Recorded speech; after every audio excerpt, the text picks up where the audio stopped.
All right, hello everybody, and welcome back to Timberborn. This is part 2 of our Let's Play series, and today we are going to try really hard not to die again. Now, at the end of our last episode, we were just unlocking our forester and starting to plant some trees, and they have set about that work.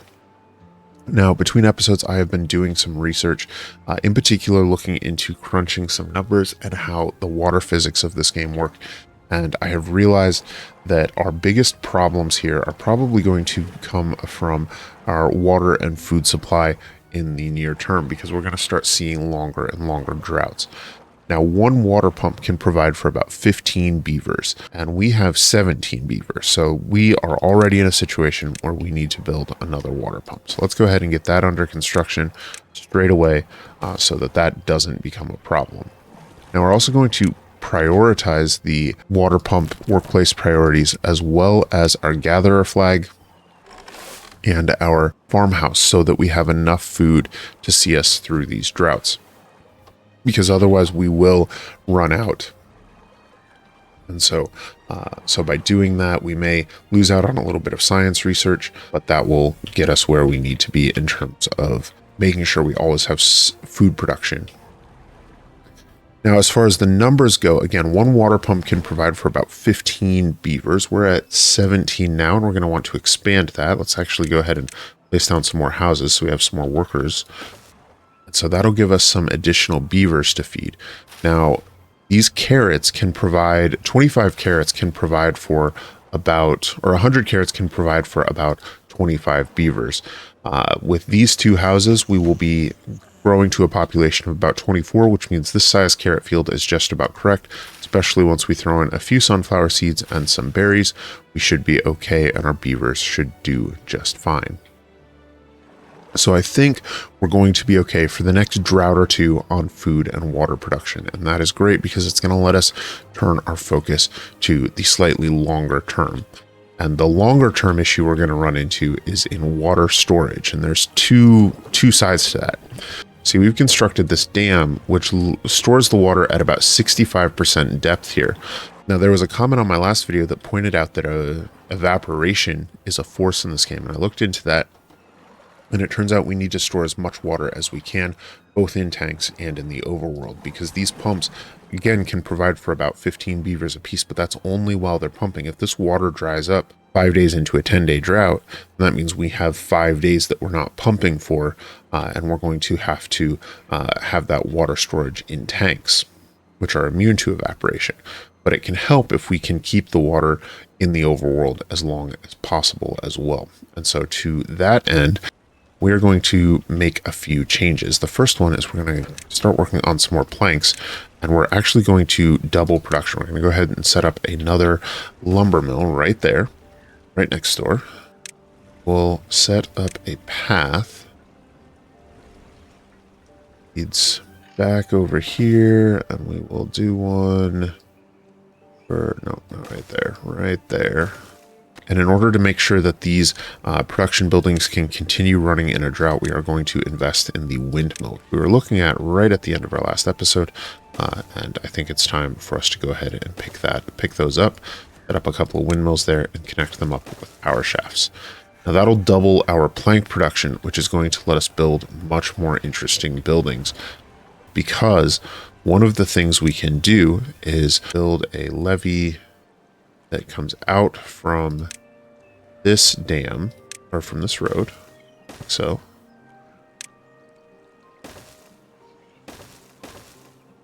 Next right there, and then we can connect those with a floodgate. We'll actually build just outside, and then we will use platforms here, which allow water to pass underneath them. They're also made from planks, just like that. Connect up the road there. This road back this way, like so.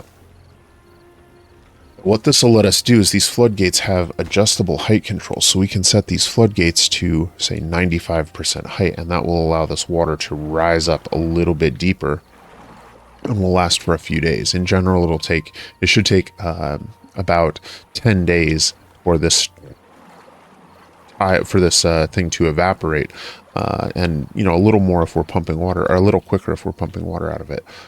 All right, now in addition to that, you may have noticed that I have a couple of different elements in the UI. In particular, we have this panel up here called Timberlaps. This is a mod I've installed. I've also installed one that allows us to change our game speed. So instead of the defaults of 1 times speed, 3 times speed, and 7 times speed, we have 1 times speed, 8 times speed, and 20 times speed. We'll stick with 1 for now while we're building. And while we set up our Timberlapse camera. See, Timberlapse allows us to do time lapses. And so, for example, we can set up multiple cameras. We can have this one that we might want to rename Town Overview. So, and then we can add a new camera. We can say this small dam construction. So let's select our small dam construction and zoom in on this build here. We'll also get the build of the windmills in the back. We'll set the camera there. And then our town overview will turn to look, I quite like actually this angle here. I think that's where we'll set that camera. And what we can then do is enable this and have it take a photo every 1 day. Let's double check all of this. Okay, so that looks good. And that will allow us to build a time lapse of our town being built.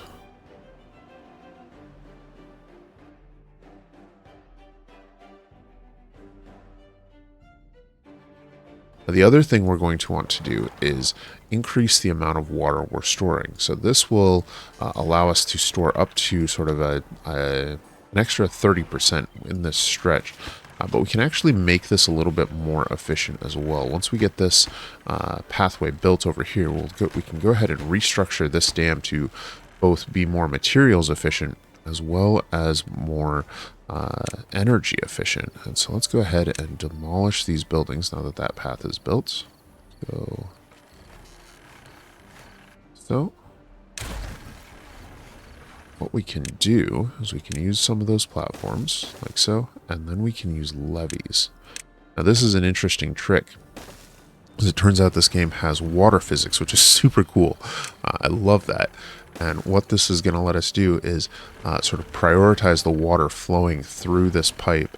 By building a solid sort of levee here through these pieces, it'll force all of the water to travel through this one square, and that's going to spin that water wheel like crazy. It's going to provide so much power that we will have all the power we need, even if the wind isn't blowing, to provide for our entire area here. This is quite a long drought. We're going to be running... this one's going to be close. Hopefully we have enough water to survive. Do wonder... that water's already drying up. This one's going to be tight. All we can do, I suppose, is hope. Hope that we can make it through. Let's go ahead and speed along, because if we're going to fail, I think I'd rather fail quickly. In the hope that we survive, we can go ahead and start on correcting this issue. And so what we're going to do for that is we are going to build some large levees that will stockpile a large amount of water here. So we can go ahead and begin on those, landscaping, and build some levees. See, we can take these levees, and just like that, build a sort of trench. What that'll let us do is something similar with our floodgates right up here, and store a large sort of double high volume of water here, and then as this area runs dry, we can sort of seep it out in order to keep pumping. And that means we won't need to necessarily just constantly provide for that water. 1.3 days and we are out of water. Our beavers are already thirsty. Oh, this one's gonna be close. Okay, there is the drought, and now we just have to hope that the water makes it down to our pumps before people start dying of thirst. We're almost out of carrots as well, but we fortunately have a large number of berries. Here comes the water. Oh, Let it flow on down. Go. Start pumping. Hopefully the thirstiest of the beavers drink first. Are able to get everybody satisfied. Looks like we have some flooding. Are these floodgates set too high? 0.95. No, that should be okay. That should be just the right amount. Oh my goodness, and it's only one day before the next drought warning. We need to prioritize this greatly. Let's go ahead and get these floodgates built.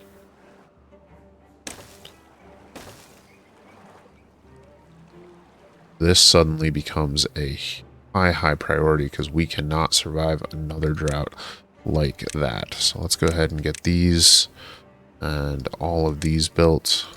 Let's go ahead and destroy that path and build 2 more levees right there as well. Those are also going to be an elevated priority.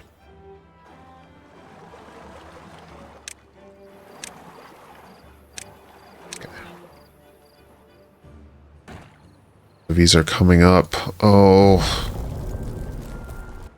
But I think we have enough water stored here that we should survive. It's gonna be a little tight. We might have to do some gathering of some berries over here, for example, in order to make it work with food. We think we should be okay. I've also been thinking about how the water flows through the map, and we've got a water source there. We've got one here, and we have one over here, right there. And so if we want to build a larger reservoir in earnest, I think this sort of spot of land in the middle might be ideal for like a really large tank. But it's going to be a little tricky to provide for, and that is something we are going to have to figure out. I was looking at what we can do, and it looks like there's some fluid pumps. So if we build like a 4-high reservoir here, this thing has a height of 5. We could set it at the top of a 4-high wall, and we'd be able to draw a lower volume of water from a lower level outside and pump it into a higher volume inside. That might be a way that we can manage that. There is also, I noticed over here in landscaping, a sluice, which says it is a automated water discharge. And I wonder if that is the same as a floodgate, but that we can set rules for, and that is potentially exciting. However, I did notice that the sluice is going to require some metal blocks, and metal comes from scrap metal from ruins. Now, the nearest ruins to us is this one over here.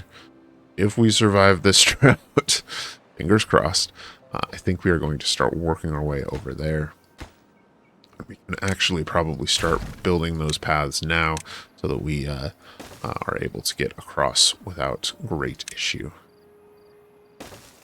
So this, a couple of, we'll do the double platforms here.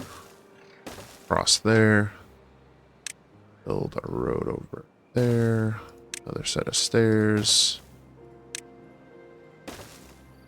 And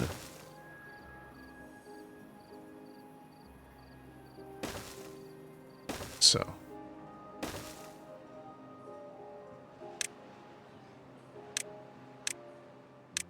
we can set up a couple of metal gatherers flags and a pile for storage. That should let us gather metal, store it right there. Right, we are out of water just in time. Have food, we have enough water, we have survived that drought, and that is excellent news. So we want this one still at 0.95. We're going to want this one low until the water starts to flow in, and then we're going to need to raise it.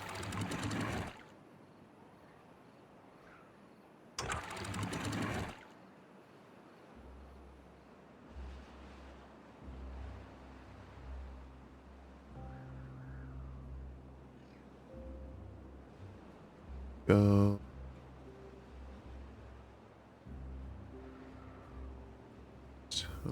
This one up. These ones we're going to want to drop down to allow this water to flow up even higher there. Oh my goodness, it's so fast. Alright, we'll drop this one, I think, right about there. I think that looks good. And so now, this drought is much less concerning because we have a full body of water here and double height water there that we will be allowed to sort of spill out when we need to. We can potentially even keep these ones at 0.95 and these ones at 0.9. That should allow just a small amount of water flow to come down there. All right, we're starting to build up a supply of metal. Now, in order to use that metal, we need a smelter, which crafts the stuff into metal blocks. And then we can set up some windmills. Another large pile for metal blocks right next door. Those ones. And then we'll power this one with some windmills as well. I believe this one takes, 200 megawatts of power, or 200 horsepower. And each windmill can do a maximum of 150, so we're definitely going to want 2 windmills here. We can set those just like so. Now this one is going to take some gears, which we don't have production for either, so we can go ahead and set up a gear workshop over here. I believe the gear is made from planks. And I do believe the gear is made from planks, if I remember right. Yeah, manufactures gears from planks.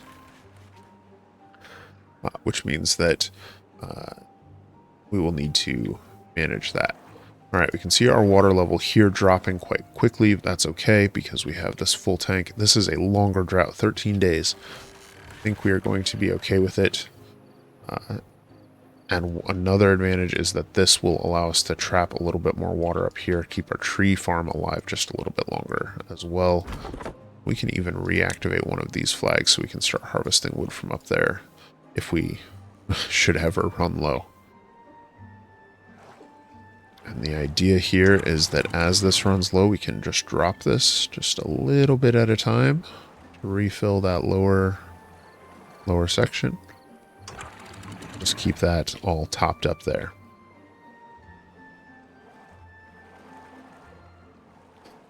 All right. Let's see, how is our construction of our metalworks going? We're still waiting on gears. How's our construction of our gear? This has not been prioritized. Let's go ahead and prioritize the construction of that workplace so that we can get that built. Start producing the gears we'll need for our smelter up here.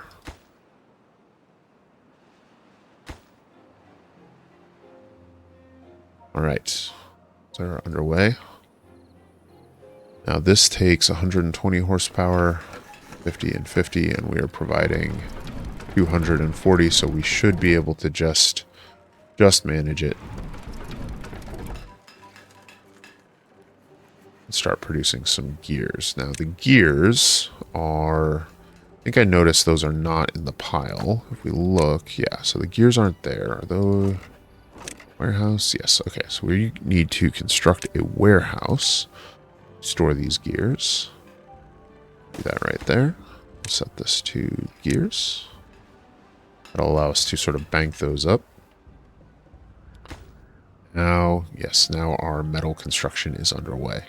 Because what I would love to see is if the sluice can allow us to sort of automate the water flow, for example, through here and eliminate the need for us to manually manage the floodgates every single time, that would be kind of ideal.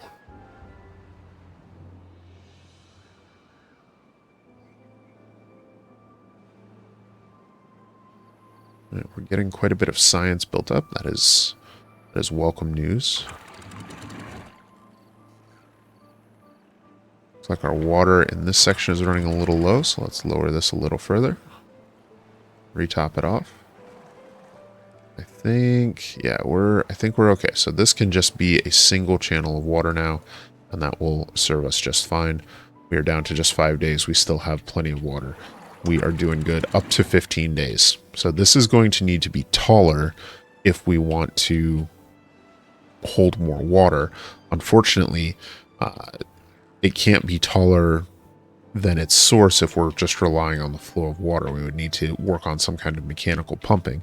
Now that is, the mechanical fluid pump is what can do that for us. That requires another resource, treated planks, as well as blocks and wood, and a huge amount of power. And that would allow us to build this up to, several blocks higher and then use this in the same sort of way.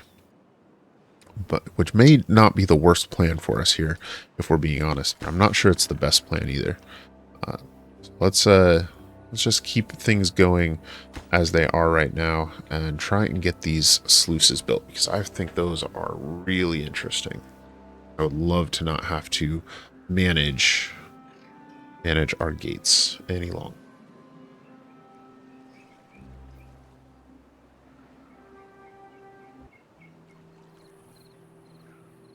All right, our smelter is up and running. We have started to have we started to produce our first metal blocks yet? Yes, we've started to produce our first metal blocks. They are being piled up. That is wonderful news. All right, let's go ahead and take a look at this sluice. This is 400 science, 5 planks, 5 metal blocks. It says it's a unidirectional automated water discharge. So I think what that means is that if I were to... Well, I don't want to destroy these just yet. Here's what we can do. We can destroy these floodgates.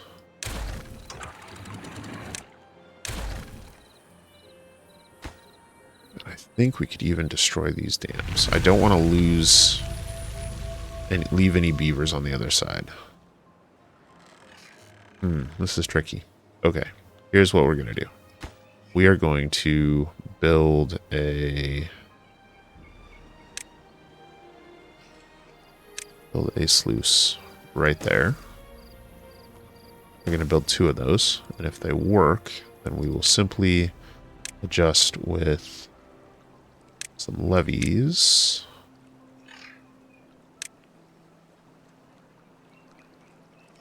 Right there.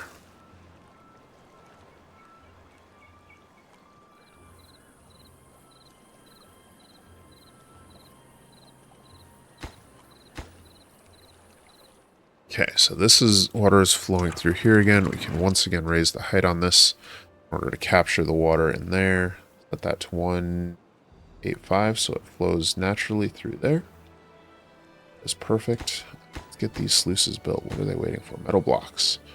The metal block production is just slow going, unfortunately. No available workers in district. Oh, we don't have enough population, and we have some injured beavers. That might be one of the things that's messing us up. So a medical bed, we can go ahead,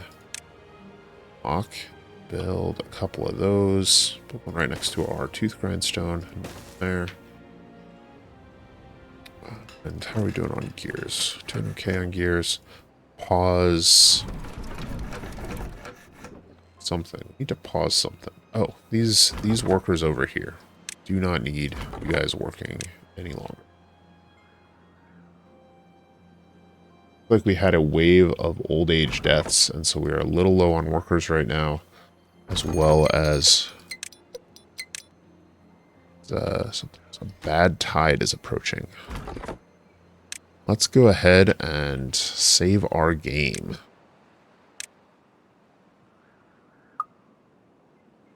Because that sounds concerning.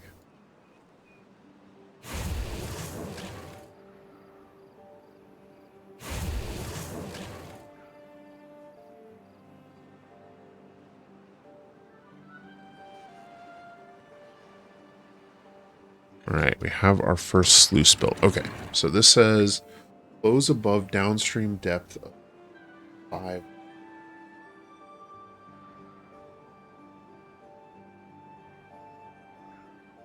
Above communication. So I think this is above and this is below. Oh.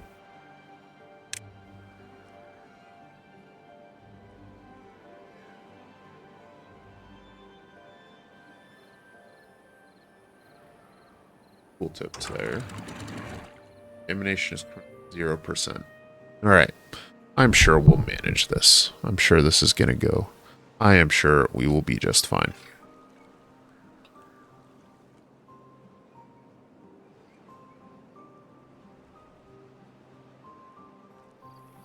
I think if we can get this other sluice gate built here. There we go. Nope, not done yet. All right, there's a bad tide started. Let's see what a bad tide is.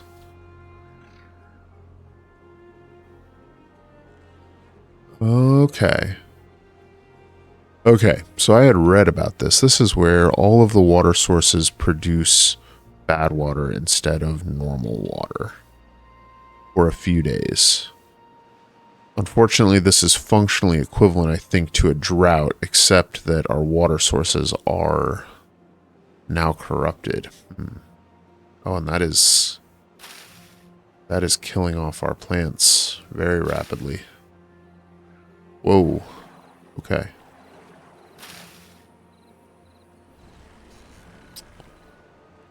Huh.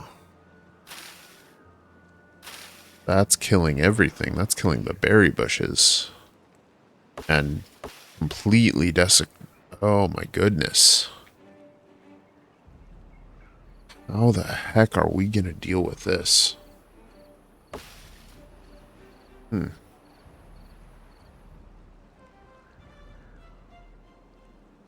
Okay, well...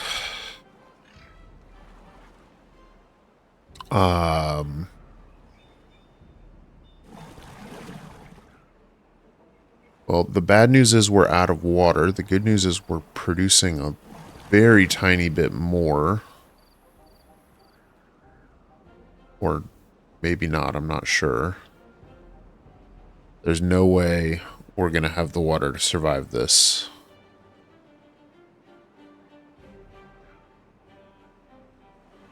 Okay. So during a bad tide, we don't need to just hold water, we need to keep it away. We need to hold water and redirect all of the water flow on the map in a different direction. So I wonder if this is a case where those smaller maps make a lot more sense or are a lot easier. Because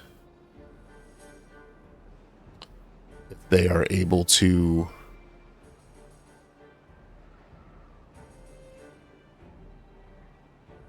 You know, like, how are we even going to manage this? Because we've got 3 major water sources that all provide water. I guess this one is mostly flowing downstream there. All the rest of these water sources are flowing here, so we have to redirect those. I guess we could build...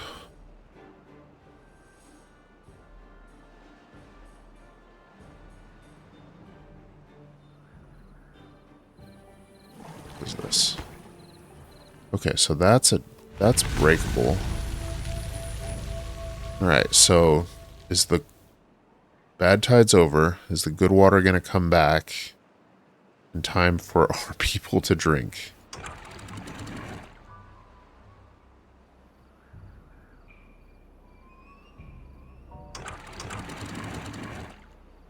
Oh no, I didn't mean to do that. Oh no.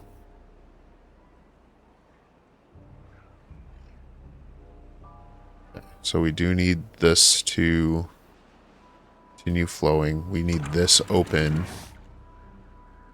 to let the bad water out. We're starting to get good water again. We're starting to lose beavers to thirst. That's the hope. If we go ahead and place some sluices down here... Looks like we only lost a few from thirst. We have lost a lot of people. I think we're going to need to stop these workers.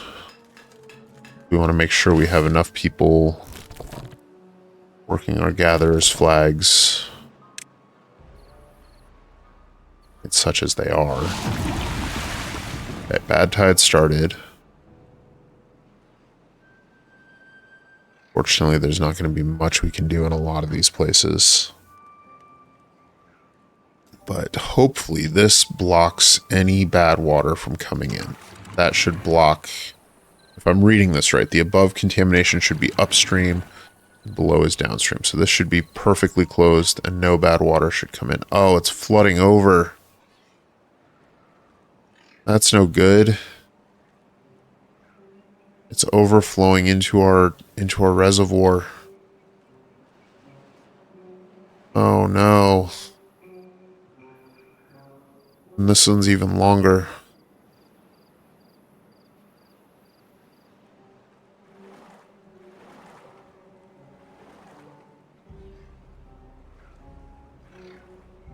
I don't even know. How are we supposed to survive these?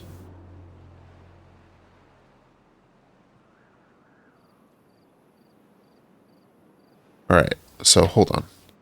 There was, yeah, destroyable rocks here. What if we destroy these rocks? Will that relieve some of this pressure? On over here. Do that and prioritize that. Get someone over there right now. Okay, yes, that released the pressure. Allows it to flow this way. Okay, unfortunately, our water is badly contaminated. It's too late. Oh, man. That is a bummer and a half. Now, this doesn't... This is contaminated. This is definitely contaminated. But it doesn't seem to be poisoning our crops yet. We're still harvesting crops. We're still getting water from it. The water productivity is still over 50%, but dropping.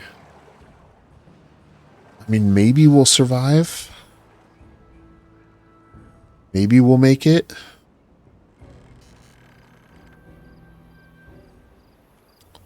Another one over there. I wonder if something we should just prioritize is just like breaking these. Push that one. Push that one. Just allow the water to flow in different directions. Alright, we've got enough water and enough food. We're not going to die today. It's going to be close. I don't know that we'll be able to grow more food. The food, I think, is actually the bigger concern here. Because we simply don't have enough food. And these are dead. The berries are all dead. There is nothing left alive anywhere on the map. Okay. So, this becomes critical priority.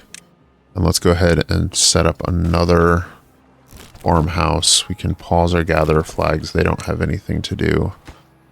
This one done.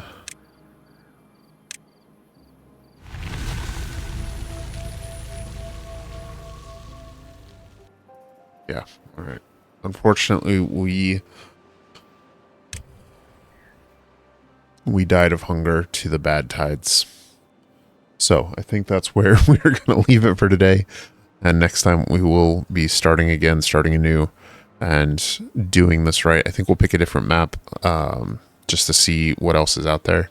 But I think we learned a lot and have a sense of sort of how to do some of the engineering feats. And I think we're going to be in a much better position.